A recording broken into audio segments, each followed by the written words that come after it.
출애굽기를 묵상하다가 이제 지난번에 마태복음 복음을 한 번 더 우리가 좀 나누기를 원하는 마음이 자꾸 들어서 지금 마태복음을 가지고 복음서를 좀 살펴보고 있습니다.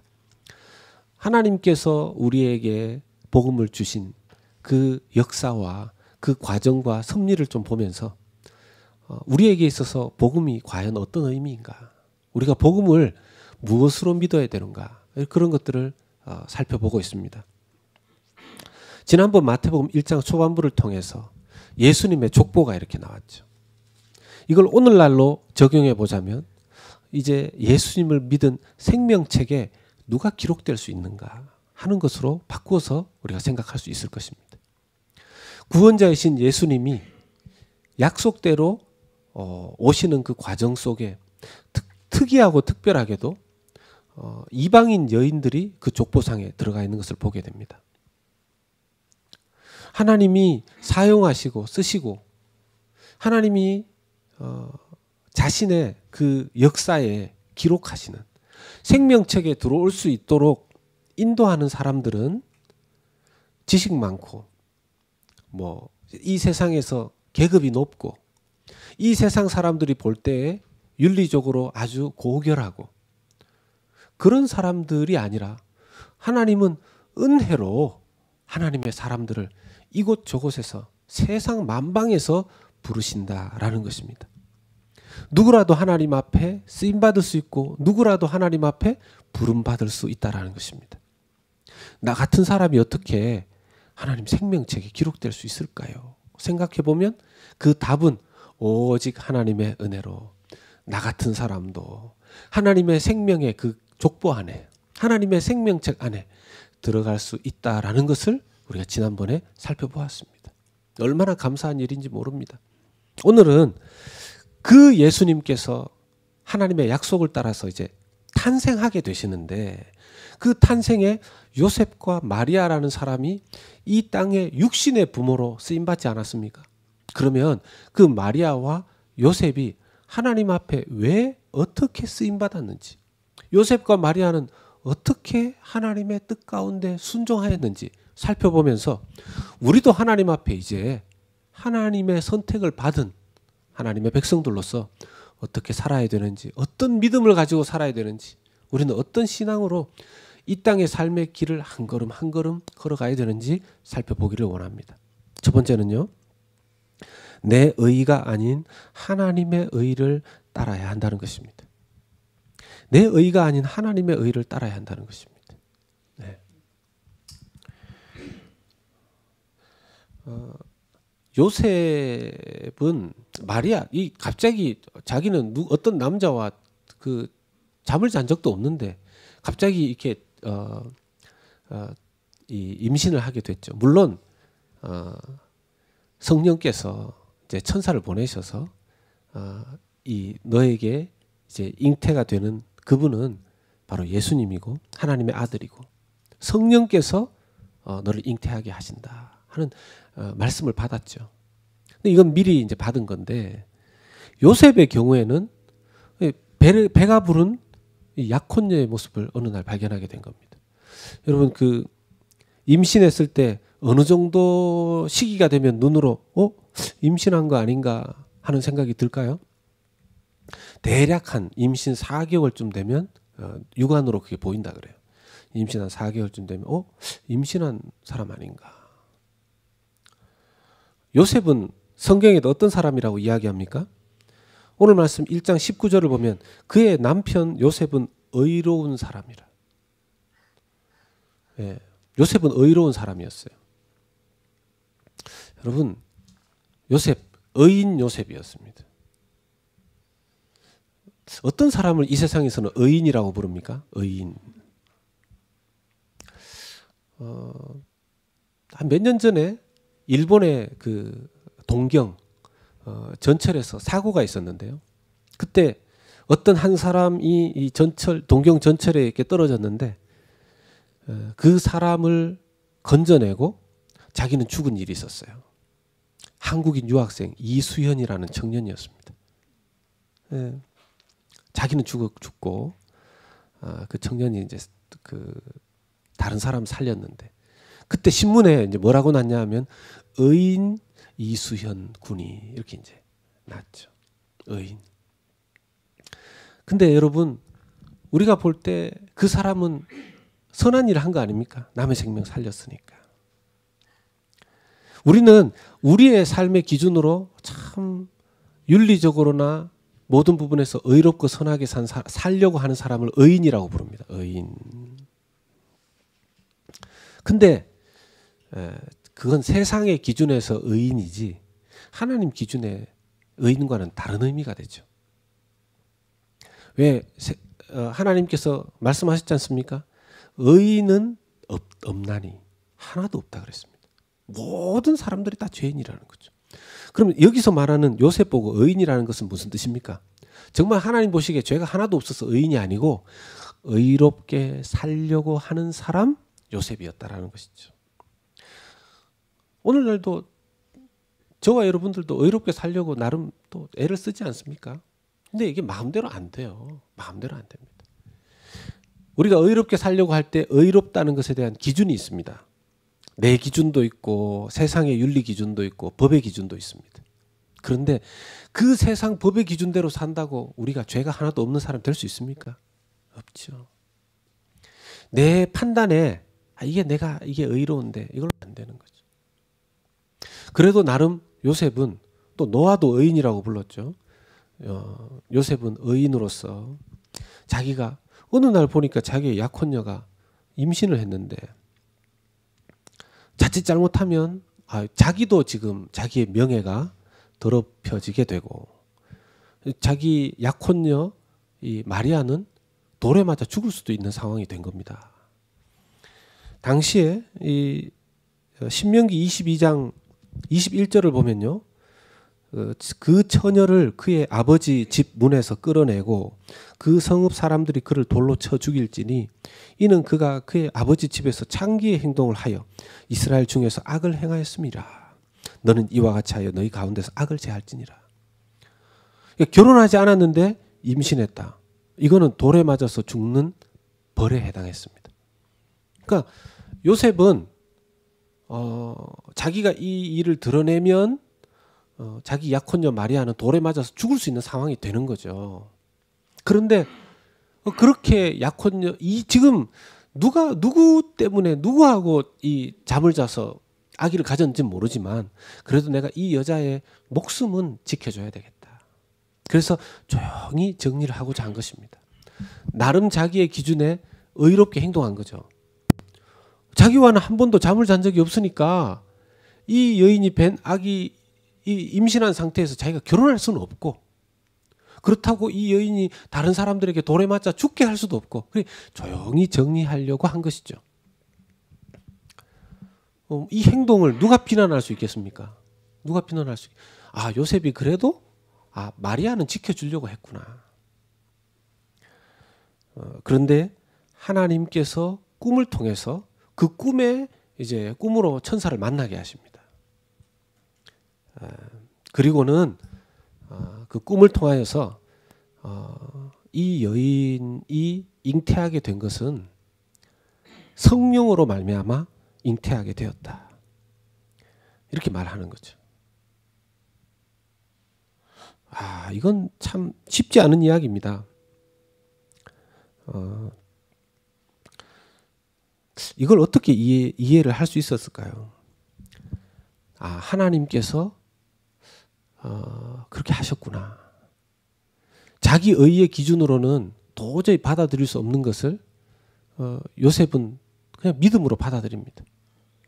그래서 여러분 우리의 믿음이라는 것은 내 기준과 내 의를 그냥 계속 주장하고 붙들고 신봉하고 살아가는 게 아니고 하나님의 의로움의 기준을 따라서 살아가는 것이 신앙생활이라는 것을 믿으시기를 바랍니다.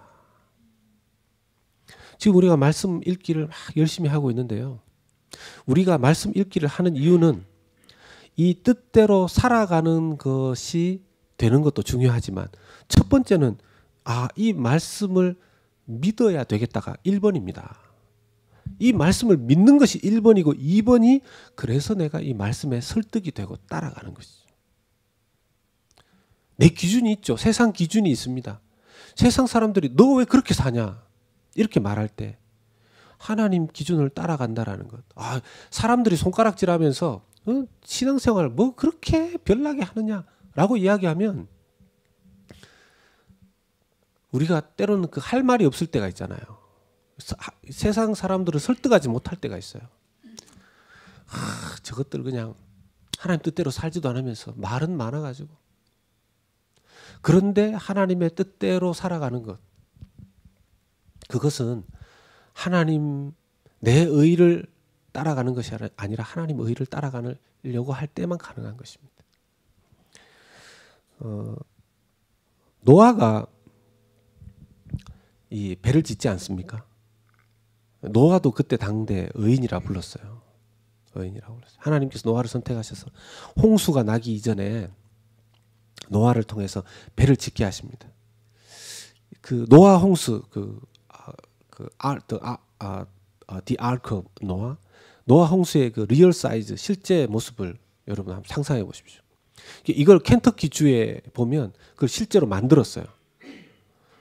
제가 그때 한번 그 기회가 있어서 가본 적이 있는데 이 높이로 따지면 일반 건물의 7층 높이예요. 일반 건물의 7층 높이. 면적으로 따지면 이게 길이가 135m. 그러니까 이게 그 풋볼 경기장 있죠. 이게 풋볼 경기장의 약 1.5배라 그럽니다. 엄청나게 크죠. 근데 이걸 다 나무로 만들었어요. 몇 명이 만들었을까요? 노아 혼자서. 물론 가족들이 좀 도와줬을지도 모르겠지만 성경을 보면 뭐 그렇게 많이 도와줬다고 나오지는 않는 것 같아요. 몇 년을 만들었을까요?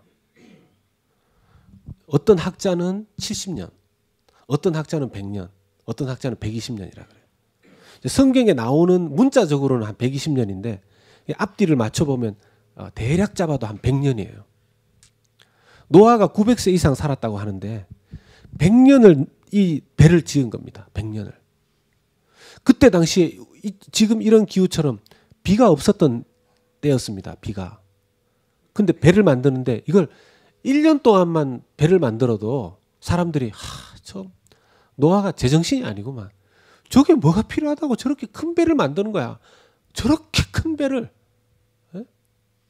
1년을 지어도 그럴 건데 10년도 아니고 거의 100년을 배를 지었단 말입니다. 100년을. 사람들이 뭐라 그랬겠어요? 여러분 노아가 바보입니까? 여러분 바보가 어떻게 그렇게 큰 배를 만들겠어요? 그렇게 지혜가 없었겠습니까? 그렇게 지혜 없는 사람이 어떻게 그렇게 그 모든 동물들이 들어올 수 있도록 그렇게 다 했겠습니까? 여러분 우리가 하나님을 믿는다라는 것은 내 기준에 따라서 세상 사람들의 기준에 따라서 살아가는 것이 아니고 하나님의 은혜가 인도하는 대로 하나님의 의가 인도하는 대로 더 단순하고 쉽게 말하면 예수 그리스도의 십자가의 의를 따라서 살아가는 것이 신앙생활의 의이고 믿음이 되는 줄 믿으시길 축복합니다. 내 기준으로 그냥 할 말도 많고 내 기준으로 나에 대해서도 내가 왜 이렇게 부족한가 하더라도 아니에요. 우리는 예수 그리스도의 십자가의 의를 붙잡고 나아가는 사람입니다. 요셉은 의인이었지만 자기의 기준에서는 여러분 웬만해서 의인이라고 말 안 하지 않습니까? 기준이 분명한 사람, 틀림이 없는 사람. 근데 하나님의 은혜의 인도하심을 따라서 마리아를 데리고 옵니다. 데리고 왔다는 말은 결혼했다는 말이거든요. 마리아가 요셉에 의해서 발견되어졌을 때가 한 임신 4개월 때쯤.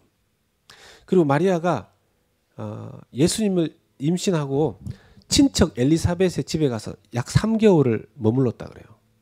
그러면 요셉과 마리아가 결혼한 시점이 마리아의 임신 약 7, 8개월 때였을 거라고요. 이제 배가 어느 정도 7, 8개월이면 불렀을 때에 결혼을 하게 된 겁니다.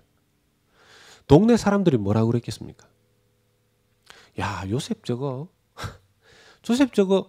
그렇게 의롭고 착하고 그렇게 산다고 하더니만 결혼하기 전에 약혼자로서 이미 벌써 둘이 잤네. 얌전한 고양이가 부뚜막에 먼저 올라간다 그러더니만 아유 뭐 세상 똑같구만. 요셉 저것도 똑같구만. 이런 얘기 들리지 않았겠어요? 그럼에도 불구하고 요셉은 그 자기의가 뭐 사람들에게 뭐라고 하는 것에 대해서 신경 쓰지 않습니다. 하나님의 의를 따라가는 거죠. 우리는 십자가의 의를 따라가는 사람들이 되는 것이 믿음의 사람들의 길이 되고 신앙이 되는 줄 믿으시기를 축복합니다. 두 번째는요. 십자가는 선포된 은혜라는 겁니다. 예수 그리스도의 십자가는 선포된 은혜라는 거예요. 요셉이 나름대로 모든 걸 정리하려고 마음먹었을 때 사람이요 웬만큼 마음먹은 거 결단하면 그대로 해요. 웬만큼. 성경에서 19절에 그의 남편 요셉은 의로운 사람이라 그를 드러내지 아니하고 가만히 끊고자 했다면 그가 사람의 말로는 설득되지 않는다는 뜻입니다. 사람의 말로는. 근데 하나님께서 그에게 마음 감동시키시고 천사가 나타나서 말씀하시니까 요셉이 내려놓았지 않습니까? 우리는 언제라도 내 생각이 이러하지만 하나님의 뜻이 그런가 보다 하면 거기 순종해야 돼요. 그걸 따라가야 됩니다. 그런데 하나님께서 요셉을 설득하시는 과정이 참 재밌습니다. 하나님께서 요셉을 어떻게 설득하십니까? 이게 머리로 이해되는 게 아니잖아요. 여러분 한 번도 요셉이 자기하고는 잠을 잔 적이 없고 그리고 다른 사람하고도 그럼 어떻게 이 아기가 생겼는가? 누군가가 와서 설득을 해주는데 천사가 이렇게 설득합니다. 뭐라고 설득합니까? 마태복음 1장 20절에 이 일을 생각할 때 주의 사자가 현몽하여 이르되 다윗의 자손 요셉아 내 아내 마리아 데려오기를 무서워하지 말라. 그에게 잉태된 자는 성령으로 된 것이라. 그러니까 마리아가 임신을 했는데 누구에 의해서 임신했다고요? 성령에 의해서, 하나님에 의해서 임신했다는 겁니다. 여러분 이게 우리가 성경을 정말 많이 봐서 익숙해서 그런데 실제로 이게 이해되는 겁니까? 이게 설득되는 겁니까? 논리적으로 이게 알 수 있는 겁니까? 그렇지 않습니다. 이해되는 거 아닙니다. 이건 선포예요. 이건 선언이에요. 하나님께서 그냥 말씀하시는 겁니다. 성령으로 잉태한 것이다. 성령으로 잉태된 것이다. 하나님은 우리가 하나님을 이해할 수 있도록 인간의 언어로 하나님을 이해할 수 있도록 신구약 성경 66권을 주셨습니다. 그리고 우리가 하나님의 말씀을 쭉 읽어보면 그래도 하나님에 대해서 많은 것을 알 수 있습니다. 우리가 우리의 믿음 생활을 어떻게 해야 되는지 참 알 수 있어요. 그런데 어떤 부분은 하나님이 도무지 사람의 언어로는 이해할 수 없는, 아무리 잘 설명해도 이해할 수 없는 부분이 있습니다. 그건 하나님이 선포하시는 수밖에 없어요. 여러분 하나님이 우리 같은 사람을 사랑하시고 선택하셨다. 그러면 지금 신앙생활 못하는 사람은요? 지금 예수님 안 믿는 그 사람은요? 세상에서는 의인으로 열심히 살려고 하지만 지금 예수님을 안 믿는 그 사람은요? 이거 논리적으로 어떻게 설명하고 설득할 수 있습니까? 이해 안 되죠. 이건 선포입니다. 여러분 복음도 마찬가지입니다. 사실은 복음은 이해되고 설득되는 것이 아니라 복음은 하나님께서 이 땅 죄인들에게 주신 하나님의 놀라운 축복이요 일방적인 선언이고 선포이신 줄 믿으시기를 축복합니다. 이걸 자꾸 머리로 믿으려고 하니까 안 되는 거죠.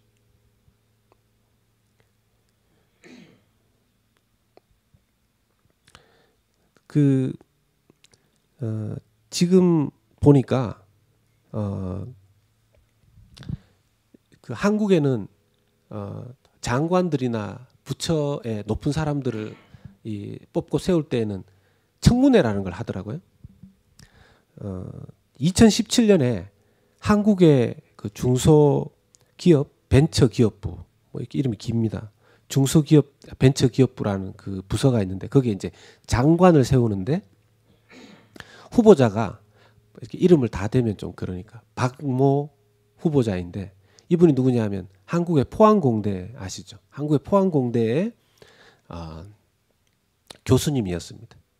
이제 이분을 이제 중소벤처기업부의 장관으로 후보자로 세우고 청문회를 이렇게 하는데, 여러분 이 사람이 그 벤처기업부의 중소기업부의 장관으로서 적임자냐 아니냐를 알려면 그것과 관련된 질문을 해야 되잖아요. 근데 어떤 질문을 하냐 하면, 당신은 창조 신앙을 믿습니까? 하나님이 이 세상을 창조했다라는 걸 믿는 사람입니까? 이걸 자꾸 질문하는 거예요. 이유가 뭐냐면 이 박모 교수님이 한국창조과학회의 이사였어요. 그래서 제가 신문 기사도 읽어보고 그 장면도 이렇게 제가 인터넷 찾아보니까 국회의원들이 자꾸 그걸 질문해요. 이 지구의 역사가 6,000년인 걸 믿습니까? 근데 사실 여러분, 이 지구의 역사가 창조과학을 믿는 사람은 짧은 역사론을 믿어요. 이 창조 안에서. 그래서 아마 6,000년 전쯤 이 지구가 만들어졌다. 그렇게 믿고, 이제 진화론자들은 훨씬 더 긴 이 지구가 만들어졌다라는 것을 믿죠.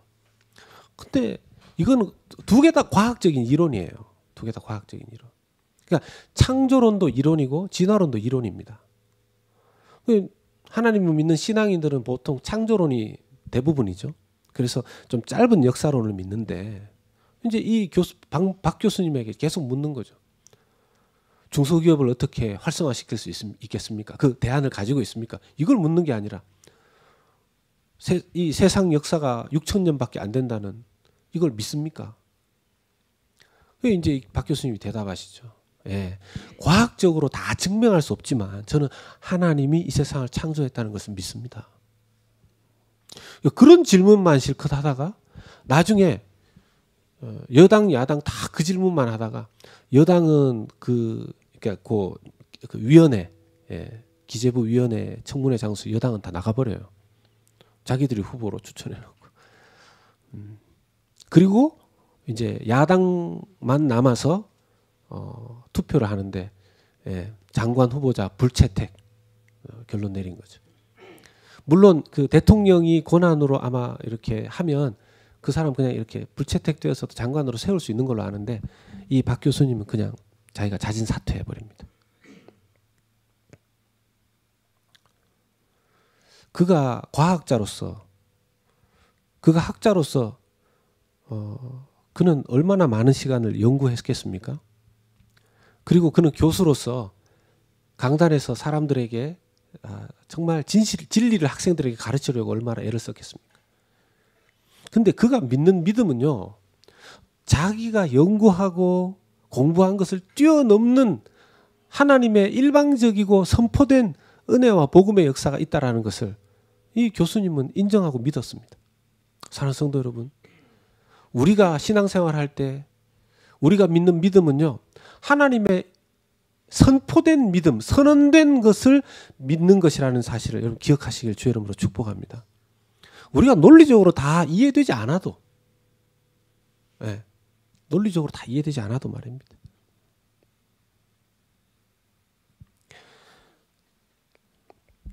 사람들은 이걸 이해할 수 없어서 여러 가지 것들을 자꾸 갖다 붙입니다. 마리아는 인간이잖아요. 근데 캐톨릭에서는 마리아를 아주 죄가 없는 여인으로 만들어 버렸습니다. 그 서울의 명동 성당에 가면 이제 성모 마리아 상이 이렇게 있는데, 물론 캐톨릭에 가면 성모 마리아 상이 다 있는데, 명동 성당의 성모 마리아 상 밑에는 이런 글귀가 쓰여 있다고 합니다. 성모 무염시태. 이게 무슨 뜻이냐면 성모 마리아, 죄 없는 성모 마리아의 몸에서 하나님이 예수 그리스도가 태어났다는 거죠. 그러니까 성모 마리아는 태어날 때부터 죄가 없었다는 겁니다. 이걸 캐톨릭에서 1854년에 공식적으로 바티칸에서 발표를 했어요. 이거는 그 캐톨릭의 공식 교리입니다. 그래서 성모 마리아가 죄 없이 태어났다라는 이 공식 교리를 거부하면 자동 파문이 됩니다. 캐톨릭에서는. 근데 성모 마리아가 여러분 인간이 죄 없이 태어난 인간이 어디 있습니까? 하나님 외에. 하나님 외에 죄 없는 인간은 없어요. 그러면 원죄를 가지고 태어난 성모 마리아 저도 성모래. 마리아가 아무리 성령으로 잉태되었더라도 죄가 있는 여인의 몸에서 태어났으면 죄로 오염되는 거 아닌가? 라는 생각할 수 있죠. 근데 성경을 보면 성령으로 잉태했다고 하지 않습니까? 성령께서 마리아가 비록 죄성을 가지고 있다 하더라도 성령께서 하나님께서 그 죄로부터 보호되도록 예수 그리스도가 잉태되게 하셨다라는 뜻입니다. 여러분 당연히 이 마리아는요 그렇게 예수님 태어날 때까지 요셉과 뭐 합방도 하지 않았고 그렇게 살다가 예수님이 태어난 그 이후로는 자연스럽게 정상적인 부부 관계로 살아갔습니다. 오늘 말씀 1장 25절을 보면 아들을 낳기까지 동침하지 아니하더니 낳음에 이름을 예수라 하니라. 이 말은 아들을 낳기까지는 동침하지 않았다는 거죠. 아들을 낳기까지는 영어로 until이죠. until. 예수님이 태어나기까지는 태어날 때 그때까지만 동침하지 않았고 그때 이후로는 정상적인 부부 생활을 했다는 겁니다. 예수님의 동생들이 태어나지 않았습니까? 성경은 분명히 예수님에게서 태어날 그 몸을 입을 그 어머니 여인이 처녀의 몸에서 태어난다라고 말했지 죄 없는 여인의 몸에서 태어난다고 말씀하시지 않았습니다. 그리고 우리가 세 번째는요. 임마누엘의 약속 안에서 우리가 십자가를 붙들어야 된다는 겁니다. 여러분 예수님이 이렇게 태어나셨죠. 그래서 우리가 복음을 믿고 세상에 이 복음을 우리의 신앙을 설명할 때 우리의 믿음의 설명이 다 안 됩니다. 우리가 아무리 내가 신앙생활을 하고 있는 걸 안 믿는 사람한테 설명하려고 해도 한계가 있어요. 안 돼요. 그래서 때로는요. 복음은 그냥 proclaim, 선포해버려야 돼요. 예. 하나님의 복음. 예수님이 이 땅에 우리 죄인을 구원하기 위해서 오셨습니다. 이렇게 선포해버려야 돼요. 나는 그걸 믿는다. 난 그걸 믿는다. 그런데 그것을 믿는 믿음 안에 하나님께서 예수님의 이름을 이렇게 주셨어요. 임마누엘이라고. 임마누엘이라고. 예수님은 어느 날 갑자기 하나님이 태어나게 하신 분이 아니라 약속대로 이 세상에 보내시고 약속대로 우리에게 주신 구원자이시고 메시아인 줄로 믿습니다. 여러분 예수님이 태어날 것을 언제 약속해 주셨을까요? 물론 창세기에도 메시아가 태어날 것에 대한 예언이 있습니다. 그런데 좀 구체적으로 보자면 예수님 태어나기 4,000년 전에 신약 성경이 쓰여지기 예수님이 태어나기 약 2,000년 전에 아브라함과 사라에게 먼저 언약의 약속을 주셨어요. 아브라함과 사라에게 세 가지 약속을 주셨는데 첫 번째는 땅을 주겠다. 그때 땅도 한 평도 없었어요. 땅 없었어요. 두 번째는 큰 민족을 이루게 하겠다. 큰 민족을 이루게 하겠다. 세 번째는 너를 복의 근원이 되게 하겠다. 너를 복의 근원이 되게 하겠다. 근데 여기서 복은요. 나중에 아브라함의 후손 중에서 태어날 바로 이 세상 모든 자들의 복, 예수 그리스도를 의미한 것입니다. 그러니까 아브라함이 복의 근원, 믿음의 조상이 되게 하신 것이죠. 이 약속을 예수님 태어나기 2000년 전에 주셨어요.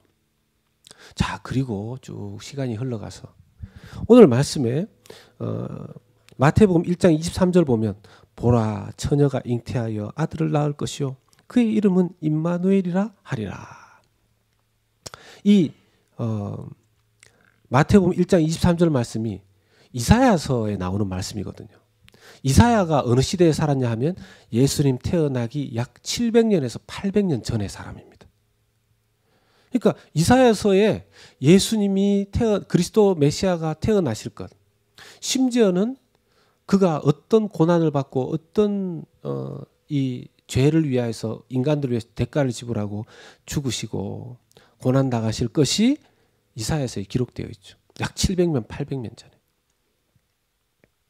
그리고 미가라는 선지자, BC 400년경에 예수님 태어나시기 한 400년 전쯤에 미가라는 선지자가 예수님 태어나실 장소까지 예언해 줍니다. 그 약속을 하나하나 디테일하게 가르쳐 주죠. 미가서 5장 2절 말씀 보면 베들레헴 에브라다야, 너는 유다 족속 중에서 작을지라도 이스라엘을 다스릴 자가 내게로 나올 것이라. 그의 근본은 상고의 영원에 있느니라. 베들레헴에서 메시아가 태어날 것을 딱 약속해 주신 것이죠. 그리고 나서 400년 후에 예수님 태어난 것입니다. 약속대로 메시아가 태어난 거예요. 그냥 우연히 거기가 아니고. 인간도 약속을 합니다. 사람도 약속을 해요. 사람이 약속을 하면 지켜야 되는데 사람은 그 약속을 지키지 못할 때가 참 많습니다. 나름대로 이유가 있죠. 기억을 못해서. 약속을 했는데 기억을 못해서. 저도 요즘 기억력이 자꾸 약해집니다. 이게 뭘 어디에 두었는지. 예. 말하다가도 잊어버려요. 내가 뭘 말하려고 했는데, 뭘 가지고 오려고 했는데. 예. 그래서 메모하고 쓰지 않습니까? 근데 메모하고 써놓았는데도 심지어는 그 메모장도 잊어버리고, 메모하고 쓴 것을 봐도 내가 이걸 왜 썼지? 막 이래요. 그러니까 약속을 잊어버릴 수도 있고요. 또 하나는 약속은 했는데 그 약속을 지킬 능력이 없는 거죠. 능력이 없는 거죠. 자녀를 향해서 내가 다시는 너에게 이렇게 하지 않겠다. 아내를 향해서, 남편을 향해서 내가 언제 시점이 되면 이렇게 해주겠다. 막 서로 만나고 이럴 때는 손에 물 한 방울 묻히지 않고 살게 해주겠다 그러더니 손에 물 한 방울 묻히지 않는 정도가 아니라 그냥 늘 물 묻은 손으로 이렇게 살아가야 되는. 예. 그게 약속을 어기려고 어긴 게 아니라 남편이 그 정도의 능력이 안 되는 거죠. 어떡하겠어요. 그리고 때로는 약속했다는 걸 알면서도 고의로 어기는 경우도 있습니다. 나한테 손해가 될까 봐. 그래서 우리가 사람은 함부로 믿을 수 없는 거죠. 또 인간의 약속은요. 인간끼리의 약속은 한계가 있어서 기한이 지나면 잘 잊어버립니다. 근데 하나님의 약속은 하나님 반드시 지키시고요. 하나님의 약속은 반드시 이루시고요. 심지어는 하나님께서 그 약속을 지키시기 위해서 볼 때 내 이 약속 안 지키고 싶다. 인간이 하는 짓들을 볼 때 이 약속 정말 안 지키고 싶다. 하는 상황에서도 하나님이 하신 스스로의 약속은 하나님께서 지키시는 줄로 믿으시길 주의 이름으로 축복합니다. 인간과 다른 부분이에요. 세상에서는 이걸 계약이라는 걸 맺죠. 컨트랙이라는 것을. 보통 이렇게 서로 이렇게 컨트랙을 맺는 데는 무엇을 할 때 컨트랙을 맺습니까? 어떤 재물과 관련된 것을 주고받을 때. 내가 집을 사고, 당신은 내게 집을 주고 나는 돈을 주고. 또 일할 때 계약 관계도 그렇지 않습니까? 내가 몇 시간을 어떻게 해서 일을 하고 당신은 나에게 어떤 페이를 주고. 그렇게 해서 그 컨트랙을 맺지 않습니까? 그런데 이 모든 세상 컨트랙은 기한이 있습니다. 기간이. 그럼 그 기간이 끝나면 이제 자동적으로 없어지는 거죠. 그런데 언약이라고 이야기할 때 커버넌트죠. 커버넌트는 컨트랙과 다릅니다.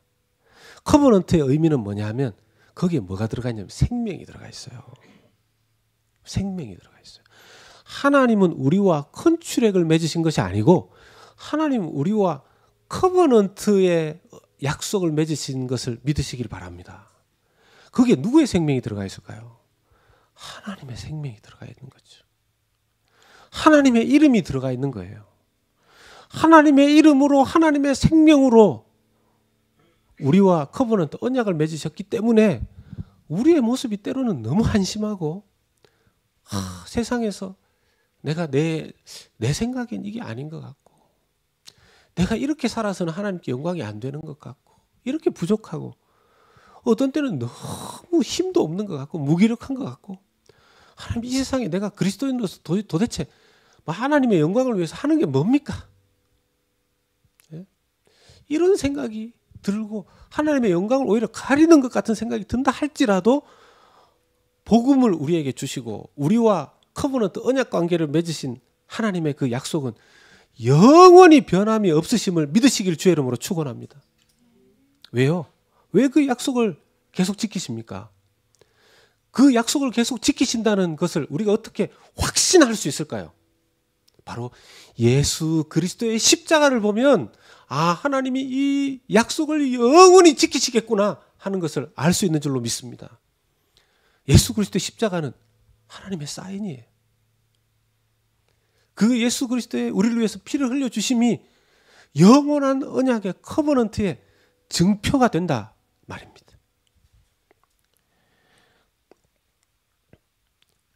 그 약속 안에 예수님의 이름이 임마누엘입니다. 여러분, 임마누엘의 뜻이 뭐냐? 임이라는 뜻은 함께라는 뜻이고 누라는 뜻은 우리라는 뜻입니다. 엘은 하나님이죠. 우리와 함께 하시는 하나님. God with us. 임마누엘의 뜻이 God with us입니다. God with us. 아까도 말씀드렸지만 세상의 모든 컨트랙처럼 기한이 있습니다. 모든 사람과의 관계도 컨트랙 기한이 있습니다. 여러분, 부부도 언젠가는 이제 이게 부부로 못 지냅니다. 언제요? 죽으면 이제 그때는 이 땅에서 허락된 기간 동안에 부부인 거죠. 그게 기간이 있는 겁니다. 그런데 영원한 언약 관계 안에, 영원한 신랑과 신부의 관계 안에 내가 너와 함께 하겠다. I'm always with you. 내가 영원히 함께 하겠다. 임마누엘.